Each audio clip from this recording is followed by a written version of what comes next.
Hello, I'm Barb Baldwin with NOLA Stamping, and today we're going to be making a fun Stamp of the Month card using December's Stamp of the Month and the Evergreen paper packet. So the Evergreen paper is in the November-December catalog, and as always, I'm double checking the different colors that go with that packet. They're up there at the top of the page. So what I'm going to do is for the card, I'm going to use those colors. So this is going to be a holiday card, and the sizes are going to be, I'm going to use one piece of Evergreen that's 4 3/4 by 3.5 inches. And then a piece of pine as the card base. That'll be 8.5 inches by 5.5 inches. 2 pieces of shortbread, one that's 5 inches by 3 3/4 inch. A piece of shortbread, 2 3/4 inch by 4 inches. And then 2 pieces of white daisy, one that's 2.5 inches by 3 inches. And then one that's 4 inches by 5 1/4 for the interior sentiment of the card. So let's grab those pieces and we'll put the card together. So grab that piece of Evergreen that's 4 3/4 inch by 3.5 inches. And what we're going to do is we're going to grab our trimmer and we're going to slice it in half and half diagonally. So we're just going to line it up on the paper trimmer, and then I'm going to make sure that both of the edges are on that little wire for the paper trimmer.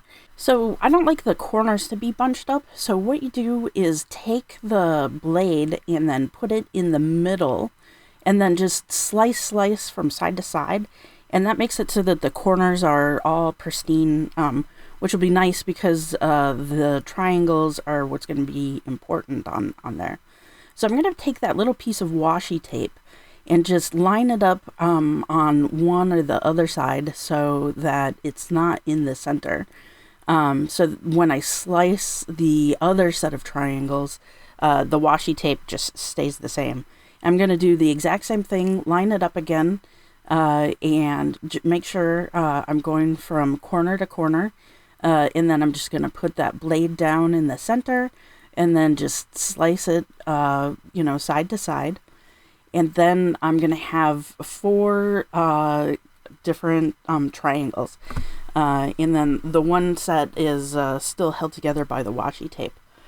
So here's where the magic of the double-sided paper it really shines right here. So I'm going to take and flip 2 of the sides over. So it doesn't really matter top sides, bottom sides. And so then I'm going to take my tape runner and I am going to adhere it onto that piece of shortbread that is 5 inches tall by 3 3/4 inch wide.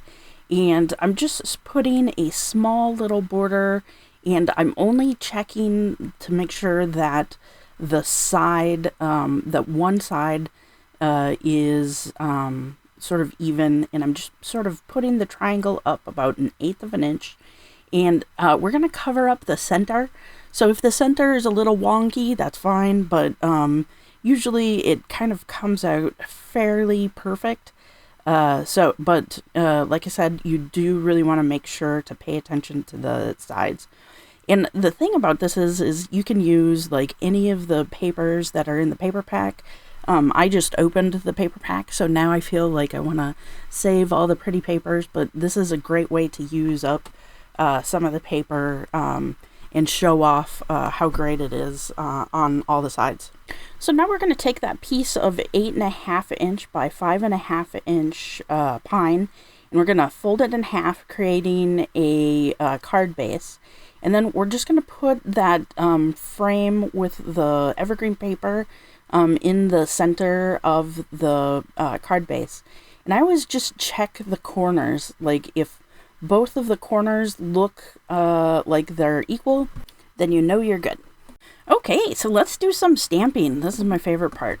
So this is a brand new stamp set for me. So what I'm going to do is I'm going to grab the blocks that sort of correspond with the size of the stamp, And I'm going to take an eraser and just go over the stamp image, and then just sort of rub it on my arm to get any of the manufacturing stuff off.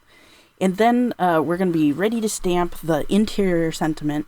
I'm just taking my fingernail and running it around the edges just to make sure that all the little like debris on the paper just sort of folds to the back side.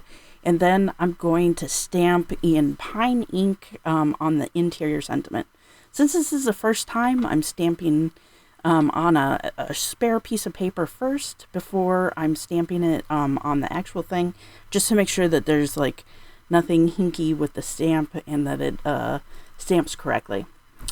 So I'm gonna do the front image in charcoal. It'll be like a nice light gray, and I'm stamping that on the 2.5 inch by 3 inch white daisy. So then we're gonna take the piece of shortbread that's slightly longer, and we're gonna put that white daisy piece at the very top. And I always have problems like figuring out exactly where I need to stamp if I'm putting one thing on the other.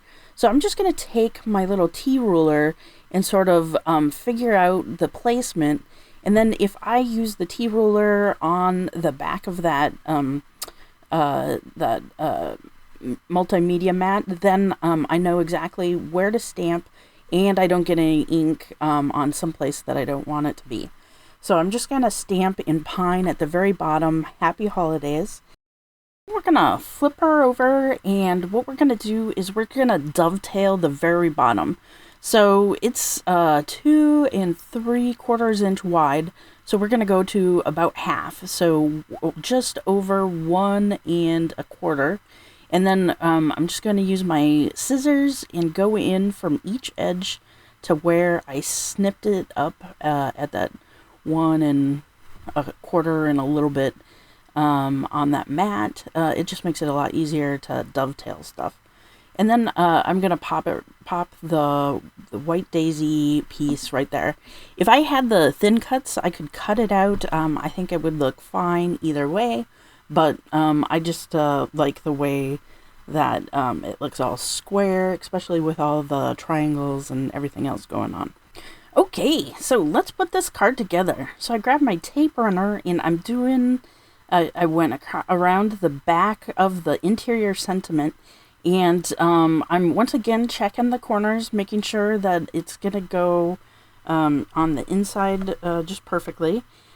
Wrapping my presents this year, I got a spool of like some gold curling ribbon, and I got way too much. I got a much larger spool than I was expecting. But this will be great to use with the card making. So I'm cutting about like 6 inch-ish, 6 or so inch pieces, and then I'm just curling them all up. And it's just going to be like little bits. So like if you have just a little bit, like that'll work fine too.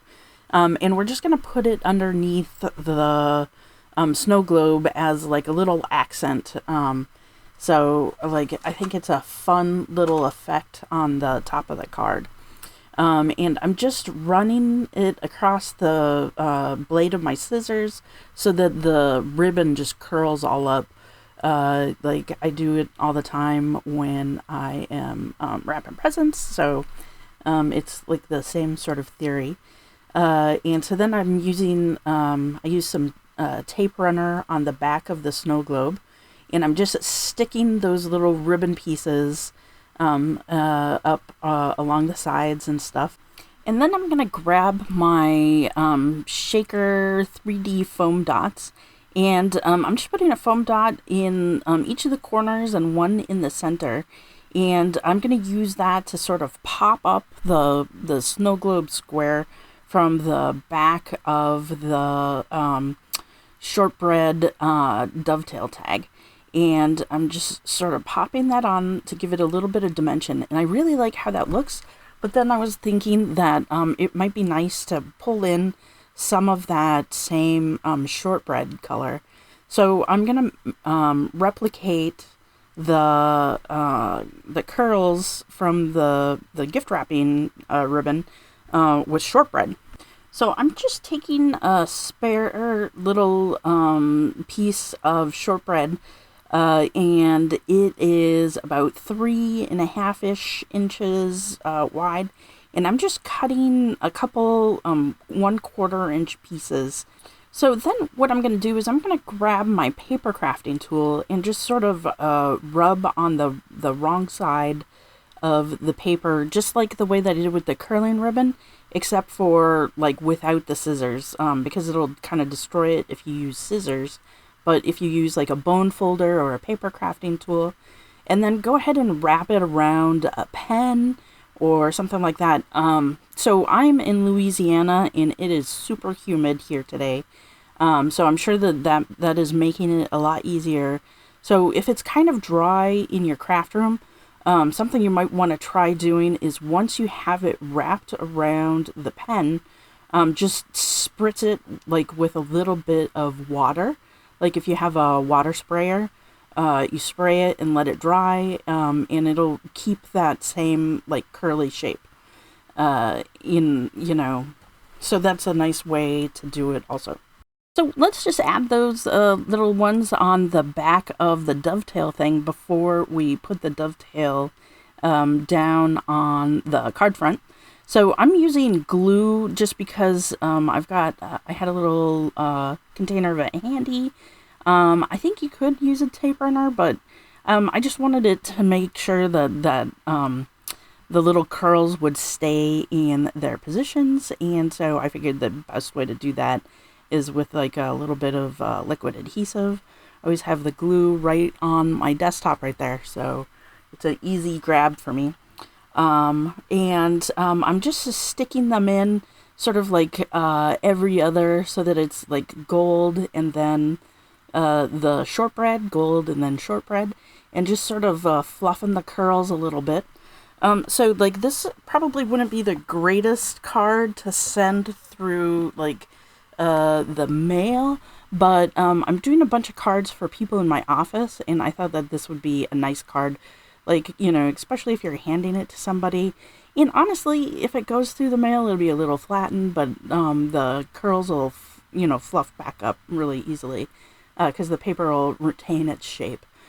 So I'm just going to grab some more of the 3D foam strips, and I'm setting it on the back of the dovetail, and then popping that on the front of the card in the center. And then I'm just going to add just a couple things for an embellishment. I love these silver bell embellishing dots. I think they're pretty fancy looking. And I haven't really used the white ones very much, but this card, it'd be perfect to have the white dots on there. So I'm just adding 3 because I think it's a lucky number. So I'm going to grab the large and the small and put them at the bottom, and then sort of make my little triangle. So I'm going to put the 2 dots, the large and the small, at the bottom, and then sort of drawing a visual triangle. So then the top, putting it up there, so that I don't know if it works that way or not, but I think it looks fun, and I really like how this card came out. I hope that you had fun making this card along with me, and it inspires you to make something. Don't forget that the stamp of the month is only available for the month of December. So I hope this has inspired you, and don't forget to stay crafty.